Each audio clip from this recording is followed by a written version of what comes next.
And there we go. Good evening, everybody. Thanks so much for participating in this class. I'm always thankful that I have the chance to teach this class. Let me see who's here. Amanda, Cláudia, Eduarda, Gabriel, Gleice, José Roberto, Leiliane, Tayane e Tiago. It's very good to have you all here. Be welcome, please. And this is the behavioral economics of global affairs. We are almost at the end of this class. We're going to finish in maybe 2 or 3 weeks. We're going to be done, right? So we're just about to finish all the topics that we prepared to discuss here. But tonight, it is not exception. We are going to have one more time one of these fascinating topics to discuss, all right? Tonight we're going to be talking about aging and the prejudice against people of age.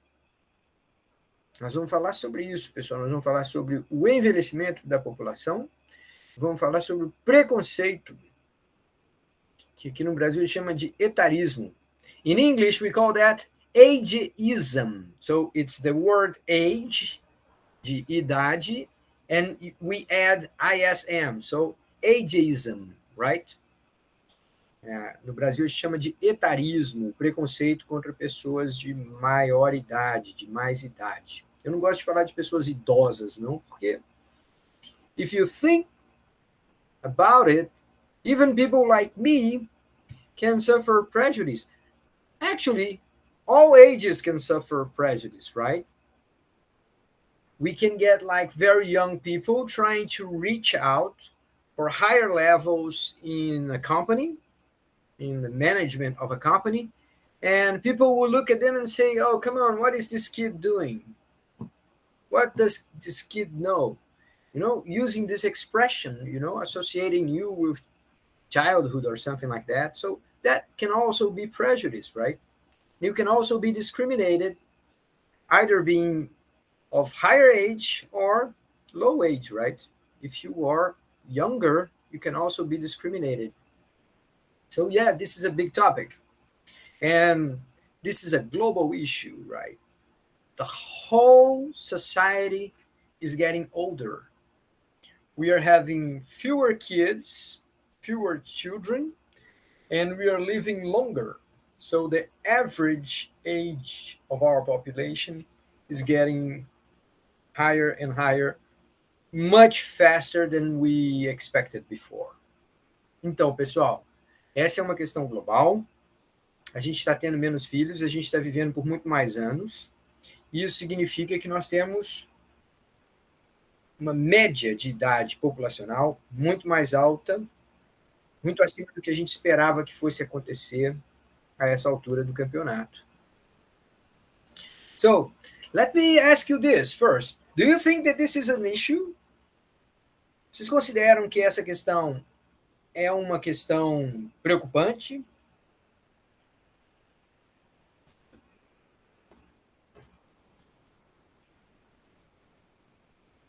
Amanda is saying here in the chat, Brasil precisa cuidar dessa questão do envelhecimento da população o quanto antes.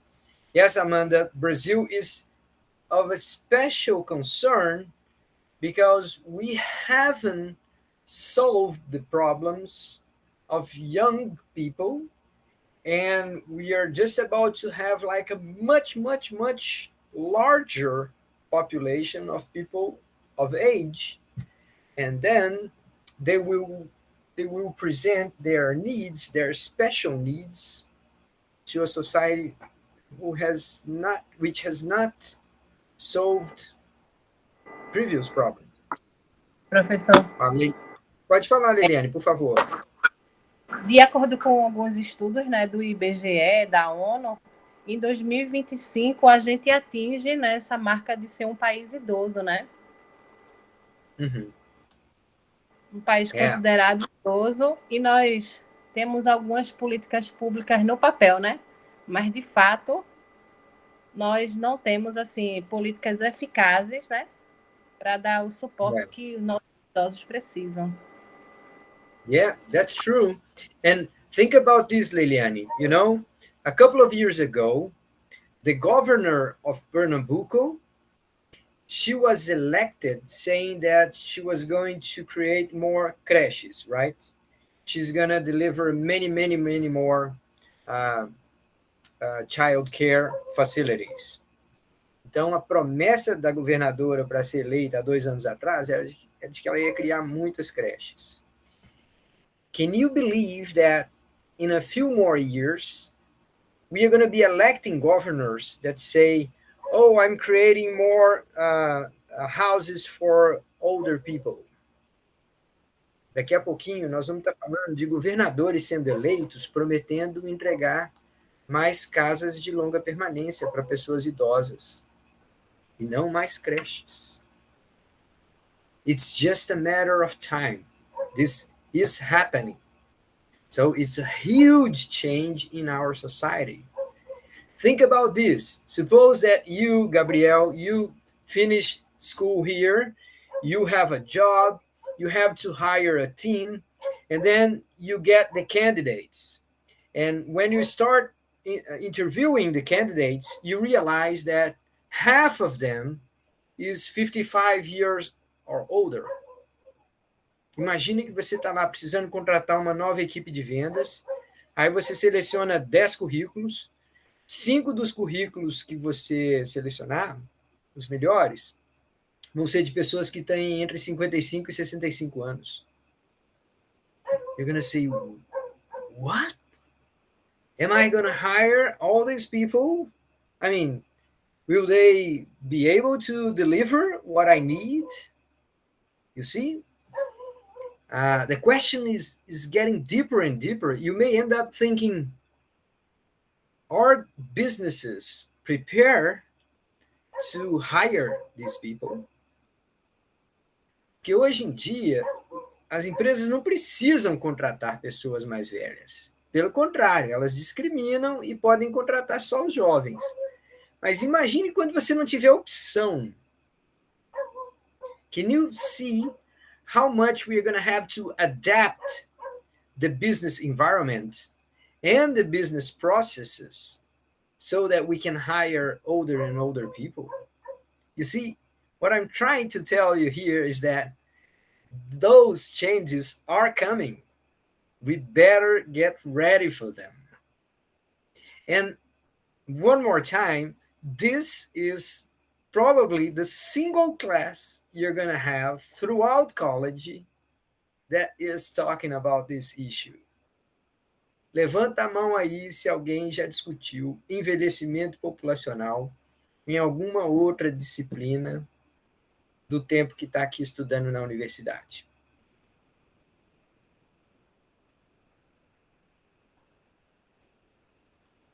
Ó, tô vendo gente levantando a mãozinha. Acho que Leiliane estudou. Ou vocês estão concordando comigo, ou vocês estão sinalizando que já tiveram esse assunto em alguma outra disciplina? Ah, Leiliane já teve. All right, Isso. good. Eu já tive numa disciplina e o meu assunto de pesquisa do PIBIC, envelhecimento. Ah, é? Olha que legal. Muito interessante. Yeah, but so the point is, right. Nas disciplinas do curso de Ciências do Consumo, é mais comum que se fale sobre isso, né? Principalmente com a professora Raquel, que legal. Nas disciplinas de economia, well, not really. I don't think we've been talking about that enough.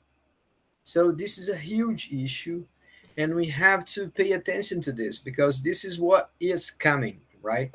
It's not like a guess about the future.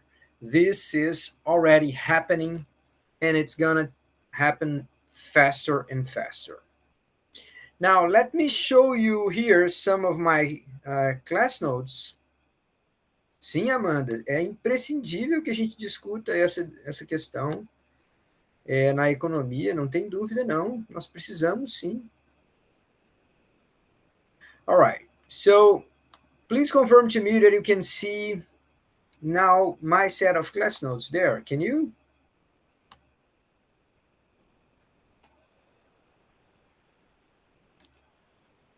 Tá dando para ver aí, pessoal? All right, good. So we are talking about aging, and I'm proposing like this provocative title. Aging is both a challenge and an opportunity. Uhum. Então a gente tem, ao mesmo tempo, um desafio e uma oportunidade. Now let me start this class. I will interrupt this thing here. Let me give you a quick look at what we mean by opportunities, okay? So just a second, let me take this thing here. How societies can grow old better. All right, so let's take a look at this thing together, okay? How societies can grow old better. This is from a guy named Jared Diamond. I'm gonna put it here, and I'm gonna give you Portuguese subtitles because it is the first time you're watching this, okay? Okay, so let me share here my screen with you now.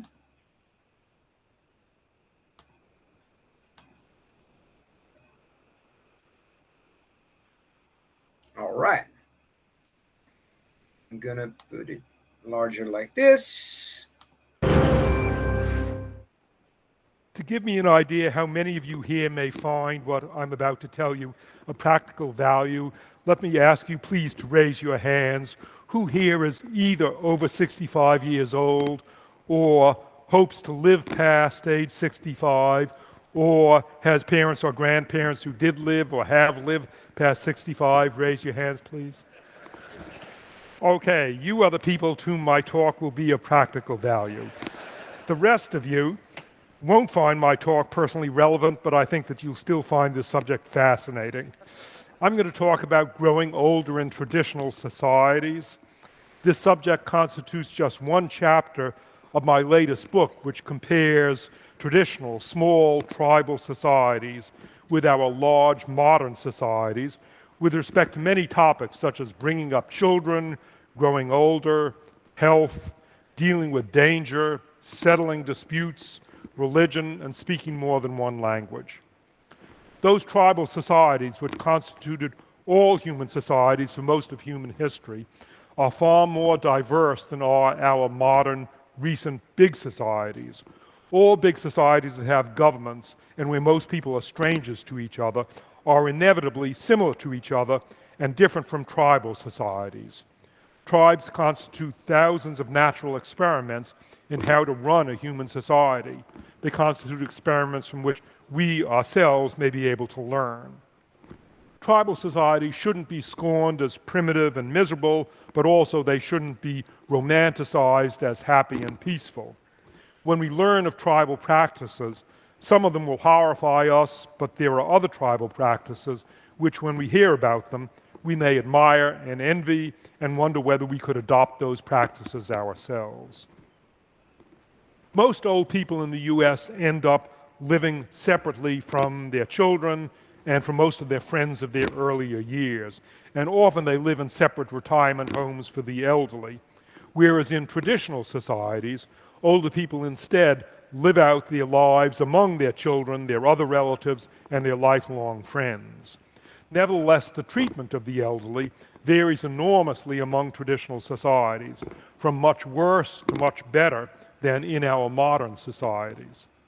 At the worst extreme, many traditional societies get rid of their elderly in one of four increasingly direct ways: by neglecting their elderly and not feeding or cleaning them until they die, or by abandoning them when the group moves, or by encouraging older people to commit suicide, or by killing older people. In which tribal societies do children abandon or kill their parents? it happens mainly under two conditions. One is in nomadic hunter-gatherer societies that often shift camp and that are physically incapable of transporting old people who can't walk, when the able-bodied younger people already have to carry their young children and all their physical possessions. The other condition is in societies living in marginal or fluctuating environments, such as the Arctic or deserts, where there are periodic food shortages, and occasionally there just isn't enough food to keep everyone alive. Whatever food is available has to be reserved for able-bodied adults and for children. To us Americans, it sounds horrible to think of abandoning or killing your own sick wife or husband or elderly mother or father. But what could those traditional societies do differently? They face a cruel situation of no choice. Their old people had to do it to their own parents, and the old people know what now is going to happen to them. At the opposite extreme, in treatment of the elderly, the happy extreme, are the New Guinea farming societies where I've been doing my field work for the past 50 years, and most other sedentary traditional societies around the world. In those societies, older people are cared for, they are fed, they remain valuable, and they continue to live in the same hut or else in a nearby hut near their children, relatives, and lifelong friends. There are two main sets of reasons for this variation among societies in their treatment of old people. The variation depends especially on the usefulness of old people and on the society's values. First, as regards usefulness, older people continue to perform useful services. One use of older people in traditional societies is that they often are still effective at producing food. Another traditional usefulness of older people is that they are capable of babysitting their grandchildren, thereby freeing up their own adult children, the parents of those grandchildren, to go hunting and gathering food for the grandchildren. Still, another traditional value of older people is in making tools, weapons, baskets, pots, and textiles. In fact, they're usually the people who are best at it. Older people usually are the leaders of traditional societies and the people most knowledgeable about politics, medicine, religion, songs, and dances. Finally, older people in traditional societies have a huge significance that would never occur to us in our modern literate societies, where our sources of information are books and the internet. In contrast, in traditional societies without writing, older people are the repositories of information. It's their knowledge that spells the difference between survival and death for their whole society in a time of crisis caused by rare events of which only the oldest people alive have had experience. Those, then, are the ways in which older people are useful in traditional societies. Their usefulness varies and contributes to variation in the society's treatment of the elderly. The other set of reasons for variation in... Parou. Só um minutinho, pessoal. Aconteceu alguma coisa aqui. Parou para mim também.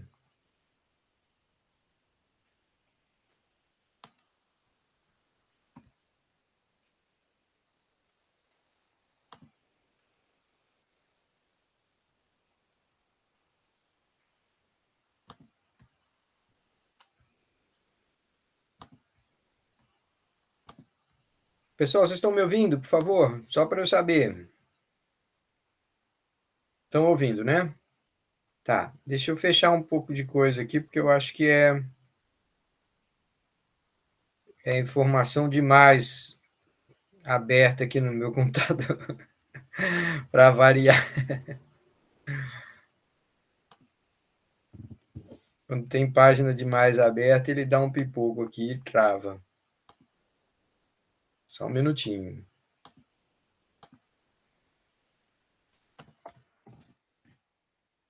Vou começar de novo. Eu vou trazer para o ponto que a gente estava, tá?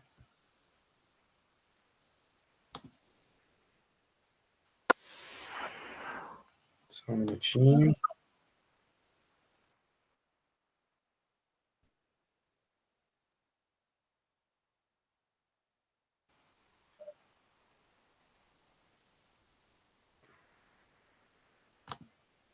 Já tem um português brasileiro aqui, ó.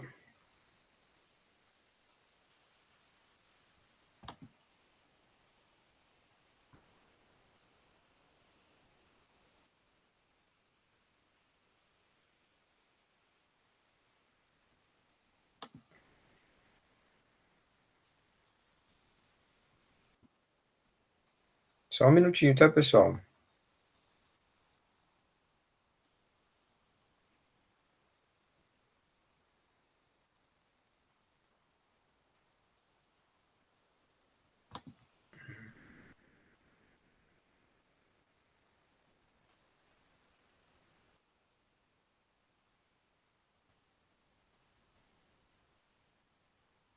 Não, vou ter que fazer o seguinte, eu vou ter que sair desse navegador aqui, vou entrar em outro. Só um minutinho, tá, gente, por favor.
Voltei, pessoal. Desculpem aí.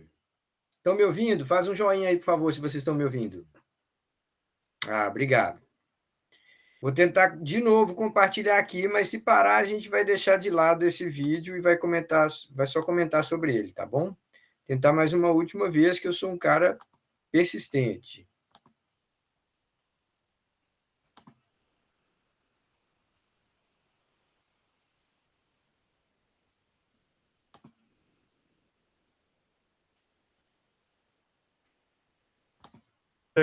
Medicine, religion, songs, and dances. Finally, older people in traditional societies have a huge significance that would never occur to us in our modern literate societies, where our sources of information are books and the internet. In contrast, in traditional societies without writing, older people are the repositories of information. It's their knowledge that spells the difference between survival and death for their whole society in a time of crisis caused by rare events of which only the oldest people alive have had experience. Those, then, are the ways in which older people are useful in traditional societies. Their usefulness varies and contributes to variation in the society's treatment of the elderly. The other set of reasons for variation in treatment of the elderly is the society's cultural values. For example, there's particular emphasis on respect for the elderly in East Asia, associated with Confucius's doctrine of filial piety, which means obedience, respect, and support for elderly parents. Cultural values that emphasize respect for older people contrast with the low status of the elderly in the US. Older Americans are at a big disadvantage in job applications. They're at a big disadvantage in hospitals. Our hospitals have an explicit policy called age-based allocation of healthcare resources. That sinister expression means that if hospital resources are limited, for example, if only one donor heart becomes available for transplant, or if a surgeon has time to operate on only a certain number of patients, American hospitals have an explicit policy of giving preference to younger patients over older patients on the grounds that younger patients are considered more valuable to society because they have more years of life ahead of them, even though the younger patients have fewer years of valuable life experience behind them. There are several reasons for this low status of the elderly in the US. One is our Protestant work ethic, which places high value on work, so older people who are no longer working aren't respected. Another reason is our American emphasis on the virtues of self-reliance and independence, so we instinctively look down on older people who are no longer self-reliant and independent. Still, a third reason is our American cult of youth, which shows up even in our advertisements. Ads for Coca-Cola and beer always depict smiling young people, even though old as well as young people buy and drink Coca-Cola and beer. Just think, what's the last time you saw a Coke or beer ad depicting smiling people 85 years old? Never. Instead, the only American ads featuring white-haired old people are ads for retirement homes and pension planning. Well, what has changed in the status of the elderly today compared to their status in traditional societies? There have been a few changes for the better and more changes for the worse. Big changes for the better include the facts that today we enjoy much longer lives, much better health in our old age, and much better recreational opportunities. Another change for the better is that we now have specialized retirement facilities and programs to take care of old people. Changes for the worse begin with the cruel reality that we now have more old people and fewer young people than at any time in the past. That means that all those old people are more of a burden on the few young people, and that each old person has less individual value.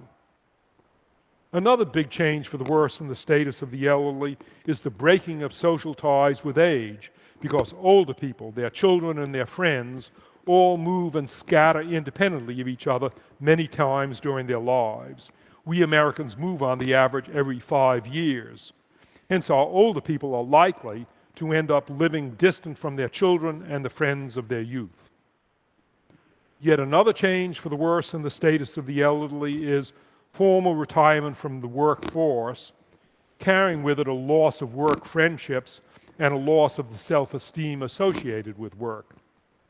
Perhaps the biggest change for the worse is that our elderly are objectively less useful than in traditional societies. Widespread literacy means that they are no longer useful as repositories of knowledge. When we want some information, we look it up in a book or we Google it, instead of finding some old person to ask. The slow pace of technological change in traditional societies means that what someone learns there as a child is still useful when that person is old, but the rapid pace of technological change today means that what we learn as children is no longer useful 60 years later. And conversely, we older people are not fluent in the technologies essential for surviving in modern society. For example, as a 15-year-old, I was considered outstandingly good at multiplying numbers because I had memorized the multiplication tables, and I know how to use logarithms, and I'm quick at manipulating a slide rule. Today, though, those skills are utterly useless because any idiot can now multiply 8-digit numbers accurately and instantly with a pocket calculator. Conversely, I, at age 75, am incompetent at skills essential for everyday life. My family's first TV set in 1948 had only 3 knobs that I quickly mastered: an on-off switch, a volume knob, and a channel selector knob. Today, just to watch a program on the TV set in my own house, I have to operate a 41-button TV remote that utterly defeats me.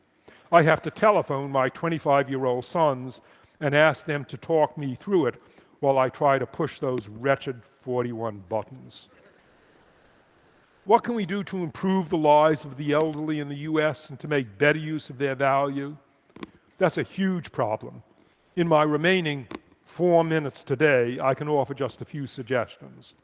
One value of older people is that they are increasingly useful as grandparents for offering high-quality child care to their grandchildren if they choose to do it, as more young women enter the workforce and as fewer young parents of either gender stay home as full-time caretakers of their children. Compared to the usual alternatives of paid babysitters and daycare centers, grandparents offer superior, motivated, experienced child care. They've already gained experience from raising their own children. They usually love their grandchildren and are eager to spend time with them. Unlike other caregivers, grandparents don't quit their job because they found another job with higher pay looking after another baby. A second value of older people is paradoxically related to their loss of value as a result of changing world conditions and technology. At the same time, older people have gained in value today precisely because of their unique experience of living conditions that have now become rare because of rapid change, but that could come back. For example, only Americans now in their 70s or older today can remember the experience of living through a Great Depression, the experience of living through a world war, and agonizing whether or not dropping atomic bombs would be more horrible than the likely consequences of not dropping atomic bombs. Most of our current voters and politicians have no personal experience of any of those things, but millions of older Americans do. Unfortunately, all of those terrible situations could come back. Even if they don't come back, we have to be able to plan for them on the basis of the experience of what they were like. Older people have that experience, younger people don't. The remaining value of older people that I'll mention involves recognizing that while there are many things that older people can no longer do, there are other things that they can do better than younger people. A challenge for society is to make use of those things that older people are better at doing. Some abilities, of course, decrease with age. Those include abilities at tasks requiring physical strength and stamina, ambition, and the power of novel reasoning in a circumscribed situation, such as figuring out the structure of DNA best left to scientists under the age of 30. Conversely, valuable attributes that increase with age include experience, understanding of people and human relationships, ability to help other people without your own ego getting in the way, and interdisciplinary thinking about large databases, such as economics and comparative history, best left to scholars over the age of 60. Hence, older people are much better than younger people at supervising, administering, advising, strategizing, teaching, synthesizing, and devising long-term plans. I've seen this value of older people with so many of my friends in their 60s, 70s, 80s, and 90s who are still active as investment managers, farmers, lawyers, and doctors. In short, many traditional societies make better use of their elderly and give their elderly more satisfying lives than we do in modern big societies. Paradoxically, nowadays, when we have more elderly people than ever before, living healthier lives and with better medical care than ever before, old age is in some respects more miserable than ever before. The lives of the elderly are widely recognized as constituting a disaster area of modern American society. We can surely do better by learning from the lives of the elderly in traditional societies. But what's true of the lives of the elderly in traditional societies is true of many other features of traditional societies as well. Of course, I'm not advocating that we all give up agriculture and metal tools and return to a hunter-gatherer lifestyle. There are many obvious respects in which our lives today are far happier than those in small traditional societies. To mention just a few examples, our lives are longer, materially much richer, and less plagued by violence than are the lives of people in traditional societies. But there are also things to be admired about people in traditional societies and perhaps to be learned from them. Their lives are usually socially much richer than our lives, although materially poorer. Their children are more self-confident, more independent, and more socially skilled than are our children. They think more realistically about dangers than we do. They almost never die of diabetes, heart disease, stroke, and the other non-communicable diseases that will be the causes of death of almost all of us in this room today. Features of the modern lifestyle predispose us to those diseases, and features of the traditional lifestyle protect us against them. Those are just some examples of what we can learn from traditional societies. I hope that you find it as fascinating to read about traditional societies as I found it to live in those societies. Thank you.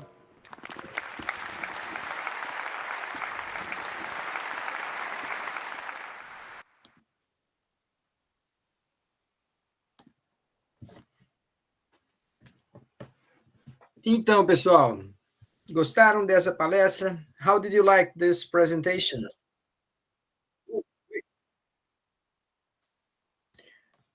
All right. So I can see many thumbs up.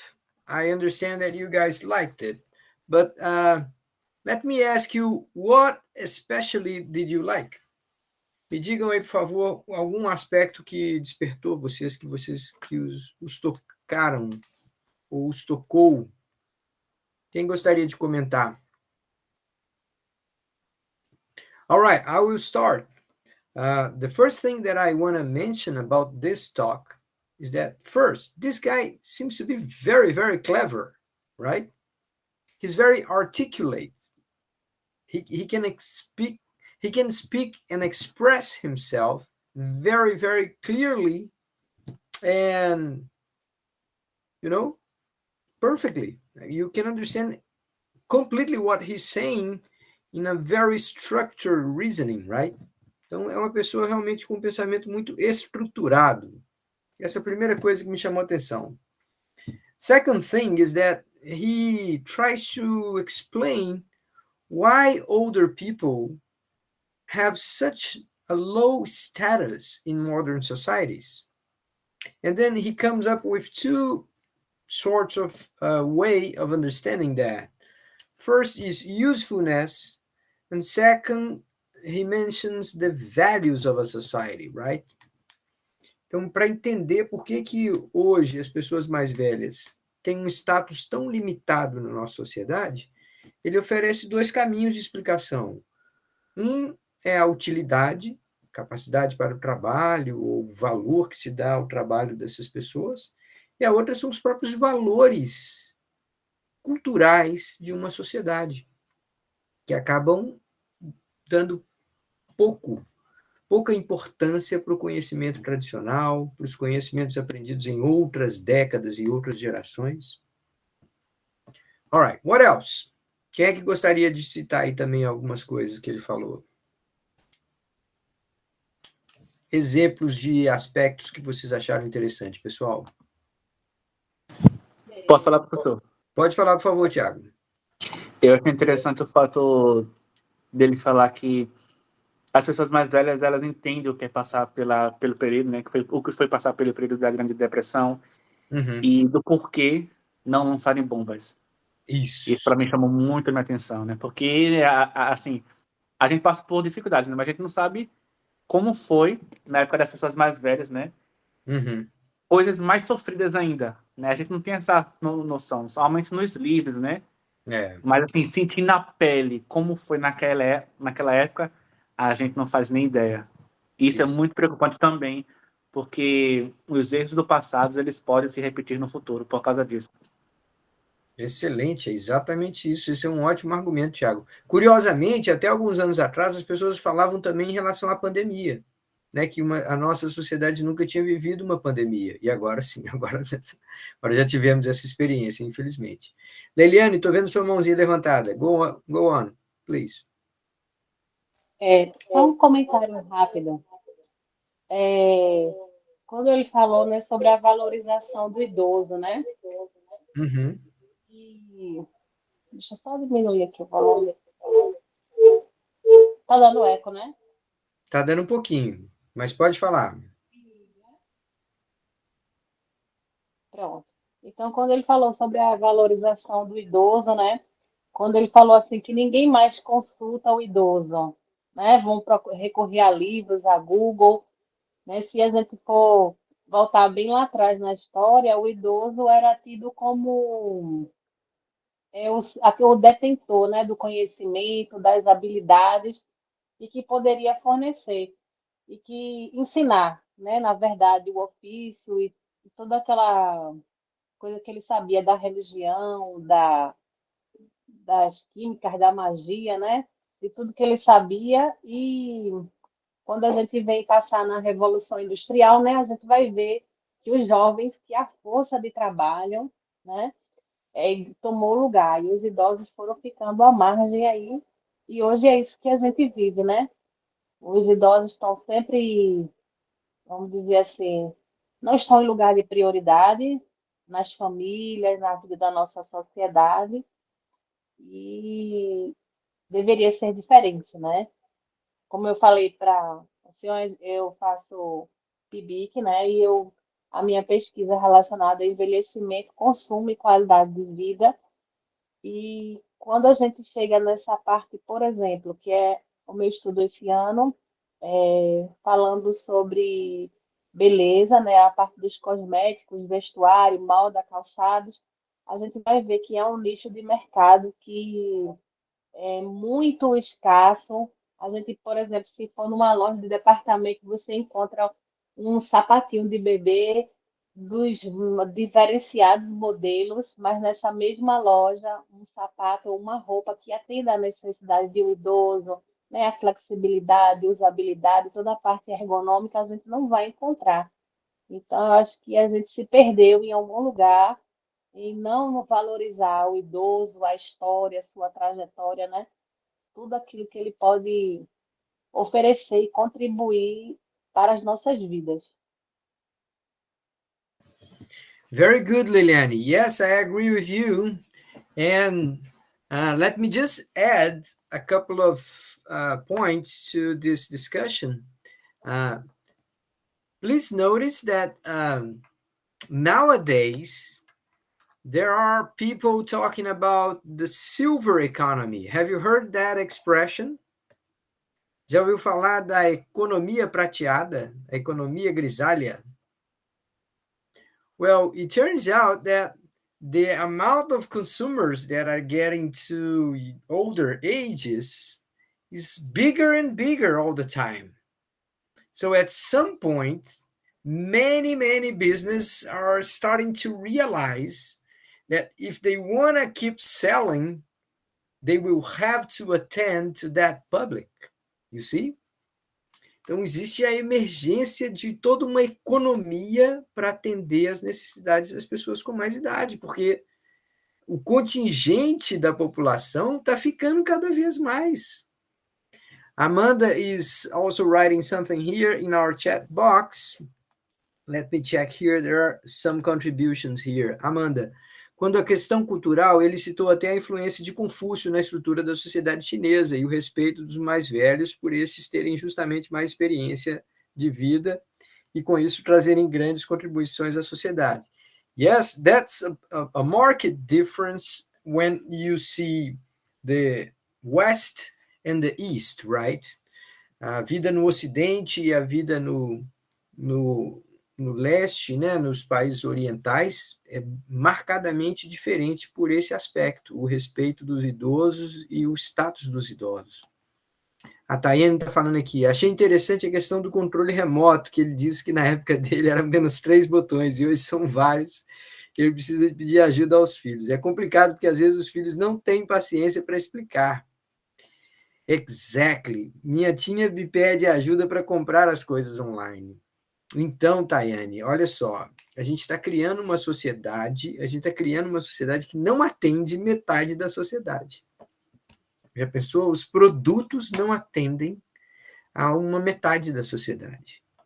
Isso vai ficar óbvio daqui para frente, que a gente precisa adaptar os produtos, os meios de transporte, as calçadas, as cadeiras de uma sala de aula para pessoas com outro perfil. Amanda completou aqui, ó, em certos aspectos, alguns países asiáticos estão esquecendo disso e passando a descuidar dos mais velhos, como na questão da previdência, por exemplo. Esse é um sério problema na Coreia do Sul. Yeah, that is true. I mean, this is a problem all over the world. Even if you have different status of older people in some societies, okay? In some countries of the world, okay? Yeah, but it is a huge problem all over the world.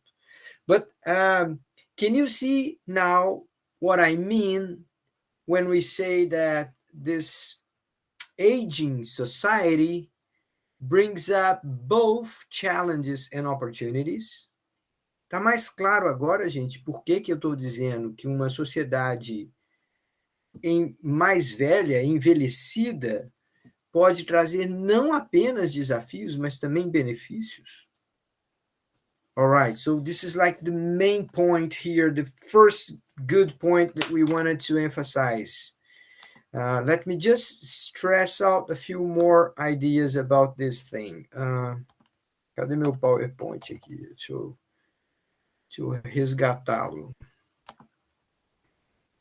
Tem mais algumas anotações que eu queria chamar a atenção de vocês aqui. Só um minutinho. Hoje meu computador tá que tá, viu? Será que é porque eu tirei ele da tomada? Peraí, deixa eu ver aqui.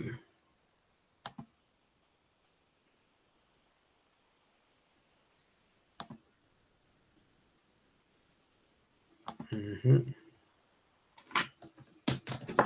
Vou fazer assim.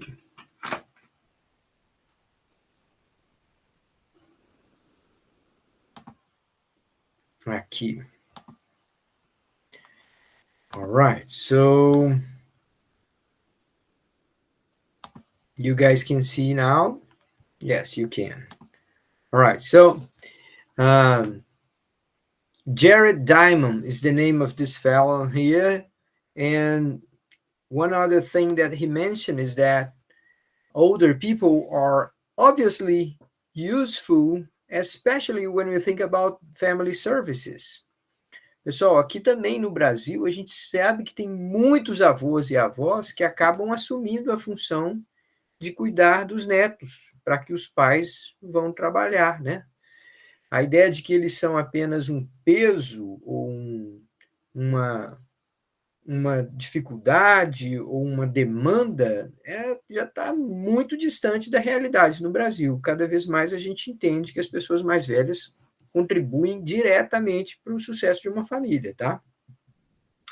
And obviously, he emphasized a lot this idea that with experiences and with the sophisticated social skills that they have, we can obviously have very important contributions from older people these days, right?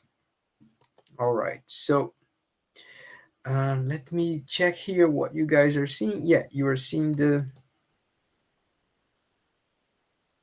I want you to see this big fella here. Just a minute. I'm not sharing with you exactly what I wanted. All right, I want to share with you this one. Okay, now we are talking. All right, so as we mentioned before, this thing is happening all over the world.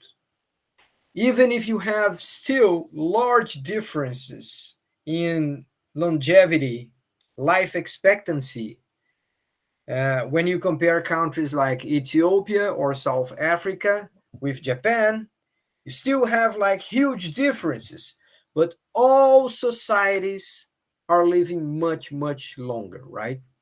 So even though we still have differences, we are all living much more. Now, this is the age pyramid, right? We can see here, depending on which areas of this picture you focus, you can see how the structure of societies are changing. So take a look at this. This area here represents how societies were in the 50s. So we had lots and lots of young people and very few older people here, right? Now, as time passes and we are moving towards 2100, we're going to have lots and lots of people of older age, and we may even get like a smaller share of population being born, right? So this pyramid is kind of inverting itself. And that means that we are just about to face absolutely new challenges, okay? Now, in my lifetime, I have seen a change in policy that is very, very symbolic, very emblematic. It's too strong not to mention, okay? When I was young, as you guys are, when I was in college, I still heard that in China, you were not supposed to have more than one kid. Actually, you couldn't have more than one kid. It was prohibited. So the state would go after you if you tried to have more than one kid, more than one child, right? As a family, you were not supposed to have more than one child. And that was a problem because, you know, society was getting larger and larger, and they didn't have food enough to satisfy everyone. So that was the concern. Now in China, you have absolutely the opposite. You have a governmental policy trying to stimulate people to have the third child. 2 people were not enough. They had to boost birth rate because they were too concerned about what was going to happen to their societies.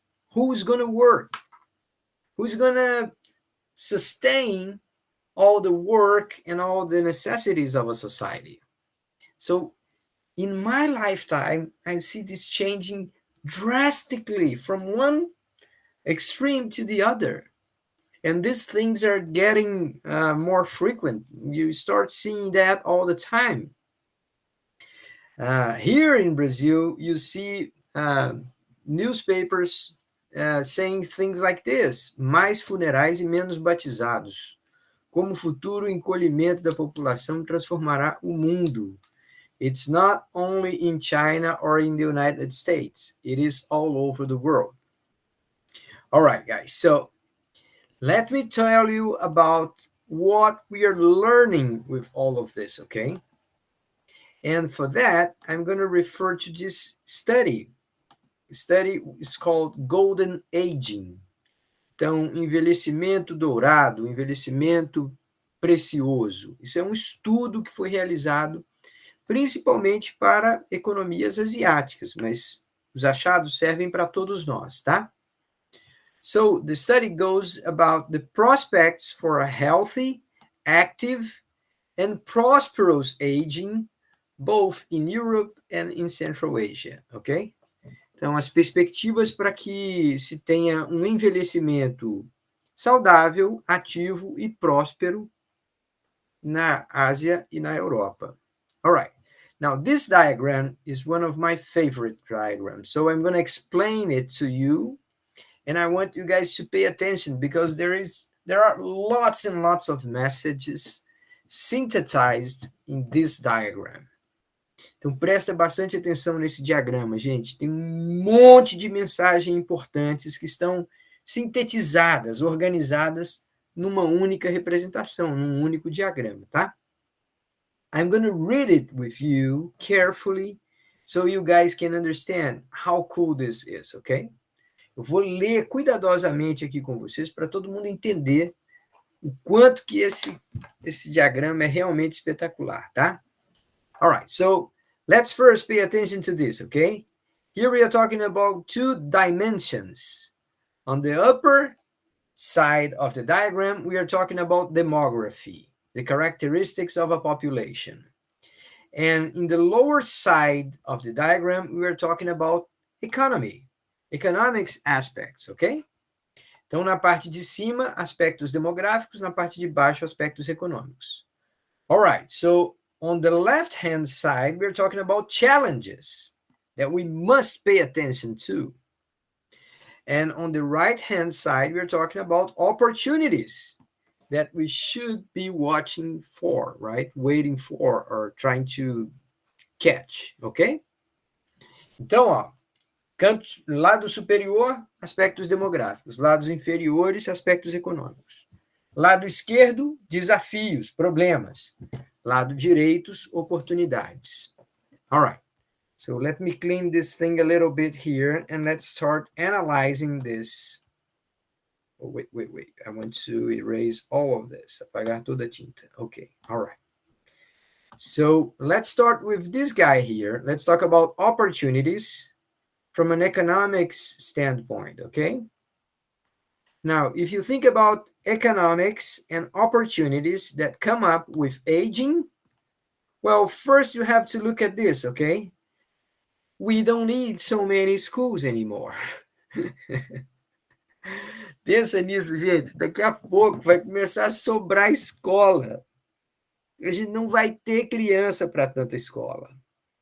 É natural que isso vai acontecer.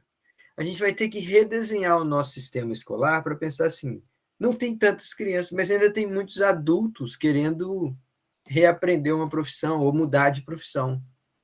So this is an opportunity. This is not a threat. I mean, not a threat, right? Então a gente pode realmente deslocar recursos que durante muitas décadas foram colocados na infância e a gente pode usar esses recursos para outras coisas. Second, we have to think about productivity from a different perspective. A gente costuma pensar em produtividade como sendo assim, uma pessoa produtiva é uma pessoa que faz as coisas mais rápidas. Mas, em alguma maneira, a gente pode pensar assim, produtivo pode ser eu ter investido na carreira de uma pessoa e ela ter trabalhado não apenas por 25 anos, mas ela ter trabalhado por 50 anos. So, working for longer doesn't need to be suffering with work, right?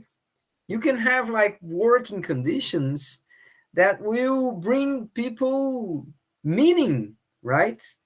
They will find a sense of purpose. I see many older people depressed because they are at home doing nothing. So we have to think about productivity in this new way. Let me just check here. There's someone is trying to get in the house. Okay, all right. Also, you may have increasing real wages. Então, os salários de pessoas mais velhas, eles podem voltar a aumentar, eles podem começar a aumentar na medida que a gente simplesmente adaptar os nossos ambientes de trabalho para que eles sejam adequados a populações de maior idade. If you think about this, you know, companies, they are not prosperous and advanced because they have young people. If you really think about it, they are prosperous and they are creative despite having too many young people. Se a gente parar para pensar, essa ênfase que a gente dá na agilidade, no apreço que a gente dá para o pensamento jovem, a gente pensa que é isso que traz vitalidade para uma empresa, mas se você parar para pensar bem isso, as empresas são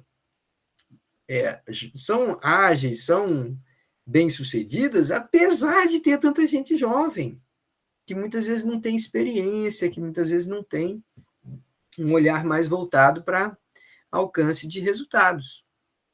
All right, so from an economic perspective, you can see many opportunities, but you can also have, from an economic perspective, you have many, many challenges, okay? The first one, and most obvious one, is the necessity, the need for pension reforms, okay? As mudanças no processo de aposentadoria, de previdência social, são inevitáveis em todo lugar do mundo. A gente vai ter que trabalhar por mais tempo, vai ter que contribuir mais se a gente quiser se aposentar. So this is a challenge, you know, because all over the world, people don't like to hear these words, okay? No one wants to hear this, pension reforms, reforma previdenciária. Ninguém quer ouvir isso em nenhum lugar do mundo, mas vai ter que lidar com isso. Second challenge is that we have like growing inequality with a higher age. Então, entre as pessoas mais idosas, a tendência é que a desigualdade de renda, de oportunidade, seja ainda maior do que das pessoas mais novas. Which means we have lots and lots of older people becoming dependent.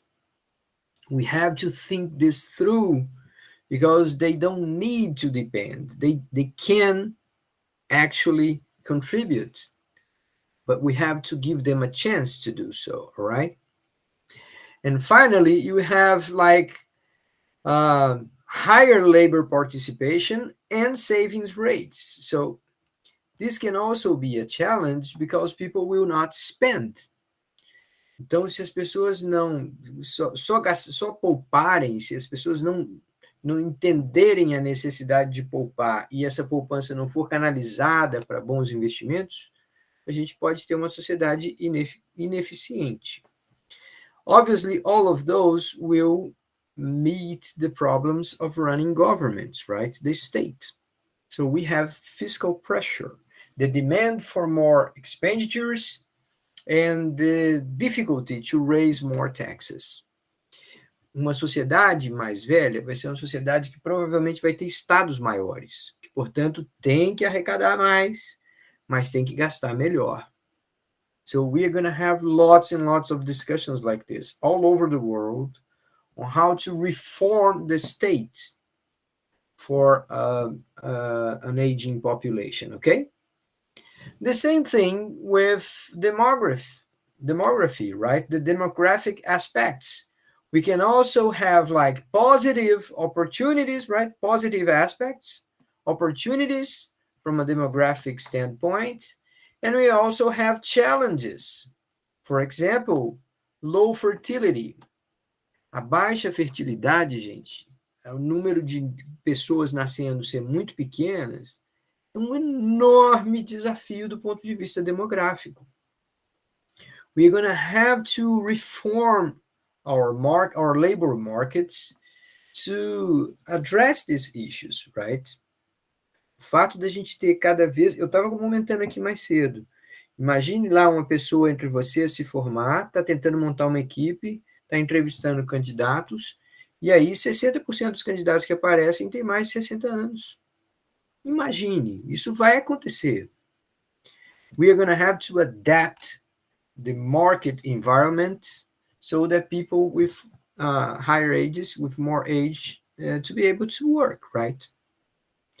And also we have opportunities. So when people live longer, obviously you can have improved health habits so that you can live a healthy life.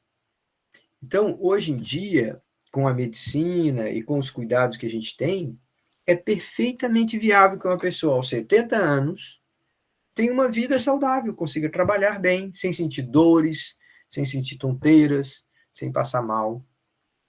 All right, so what this diagram shows you then is that we still have lots and lots of challenges to face, but we also have very important opportunities ahead of us, okay? I'm going to stop here because we are almost at 9:30, and I would like to hear from you if you agree that this diagram is actually a huge help, right? Quem é que concorda comigo que esse diagrama sintetiza uma quantidade muito grande de informações?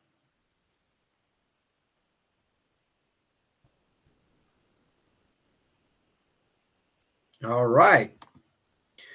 Okay, guys, let me see if you have any questions or comments of what we've seen so far.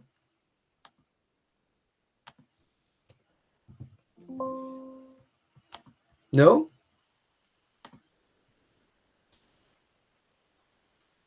Okay, then I'm gonna stop this class a little bit earlier tonight, but I'm gonna give you some hints of what to watch on Friday, ok?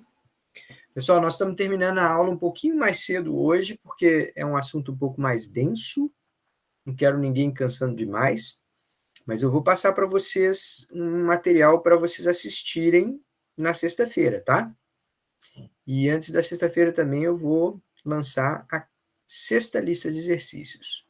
So, just to say that in English, please watch out for the videos that I'm going to post for activities on Friday, all right?